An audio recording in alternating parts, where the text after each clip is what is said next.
എൻ്റെ പേര് റിറ്റി. ഞാൻ എടത്തോ ഇടവകയിൽ നിന്നും വരുന്നു. ഇതെൻ്റെ മകൻ ജെറോം. എൻ്റെ മകന് വേണ്ടിയാണ് ഞാൻ ഈ സാക്ഷ്യം പറയുന്നത്.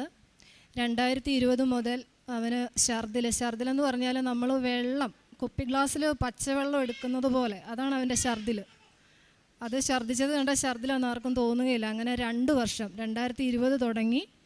ഞാനിവിടെ 2022 ഓഗസ്റ്റിൽ വന്ന് ഉടമ്പടി എടുക്കുന്നിടം വരെ അത്രയും നാളും ഈ കൊച്ചിന് ഛർദിലായിരുന്നു. ഞങ്ങൾ ഏകദേശം 2 വർഷം ഞങ്ങൾ കോട്ടയം ടു തിരുവല്ല അത്രയും ഡോക്ടേഴ്സ് 7 ഡോക്ടേഴ്സിനെ മാറി മാറി കാണിച്ചു. Kottayam ESI, Changanassery Chethipuzha, last Thiruvalla Pushpagiri, paediatric surgeon, gastro, എല്ലാവരെയും കാണിച്ചു. ഒരാഴ്ച പുഷ്പഗിരി ഹോസ്പിറ്റൽ ICUവിൽ കിടത്തി.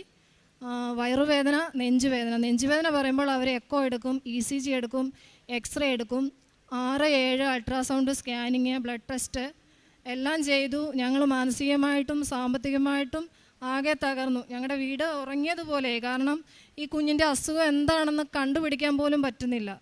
പക്ഷേ ഉള്ളിലെല്ലാവർക്കും ഒറ്റ ഉത്തരം, ലാസ്റ്റ് ക്യാൻസർ ആണോ? അത് ഈ നിമിഷം വരെ ഈ കുഞ്ഞ് അറിഞ്ഞിട്ടില്ല. ഞങ്ങൾക്ക് ആ ഒരു പേടിയായിരുന്നു. കാരണം അസുഖം ഇല്ല, അവരെന്തൊക്കെ ടെസ്റ്റ് ചെയ്തിട്ടും അസുഖം ഇല്ല. ഞങ്ങൾ തകർന്നെന്ന് പറഞ്ഞാൽ ആ സമയത്ത് എൻ്റെ അമ്മ എന്നോട് പറഞ്ഞായിരുന്നു, നീ കൃപാസനത്തിൽ പോകുന്നു പ്രാർത്ഥിക്കുന്നു. പക്ഷേ ആ സമയം എൻ്റെ മാനസികാവസ്ഥ കൊണ്ടോ ഞാൻ എൻ്റെ അമ്മയോട് തട്ടിക്കയറി. കാരണം ആ ഒരു മാതാവിടെ ആ ഒരു പേരിലൂടെ മാതാവേ ഉള്ളൂ ഇനിയും വരാനായിട്ട്. ബാക്കി എല്ലാ മാതാവും വന്നു. എനിക്ക് മാതാവിനോട് ഭക്തിയുണ്ട്, ഞാൻ മാതാവിനോട് പ്രാർത്ഥിച്ചോളാം എന്ന് പറഞ്ഞായിരുന്നു.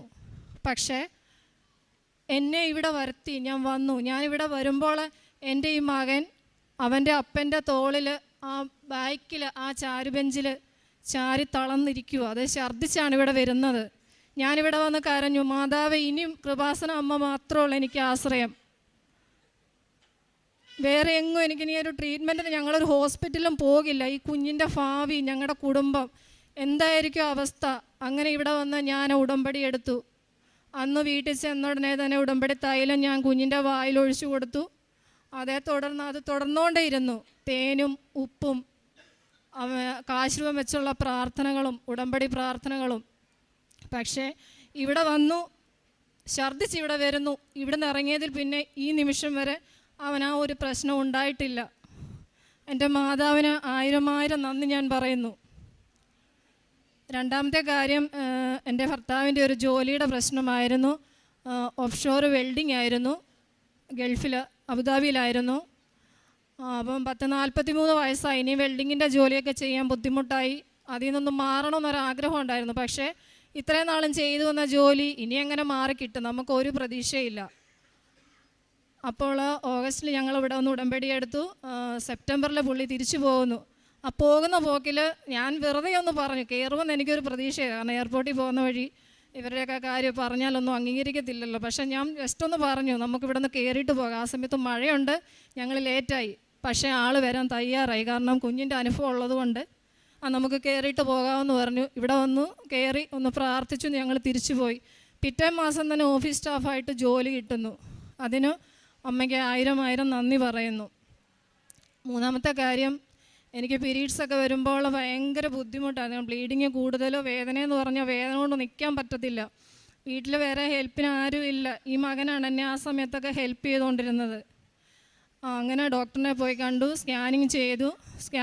ഡോക്ടർ പറഞ്ഞു പെട്ടെന്ന് തന്നെ DNC ചെയ്യണം, വെച്ചുകൊണ്ടിരിക്കണ്ട, അല്ലെങ്കിൽ ഹസ്ബൻഡിനെ വിളിക്കുക, ആ ഒരു സ്റ്റേജാണ്, തിക്നെസ് കൂടുതലാണ് എന്നൊക്കെ പറഞ്ഞു. പക്ഷേ ഞാനിത് ആരോടും പറഞ്ഞില്ല.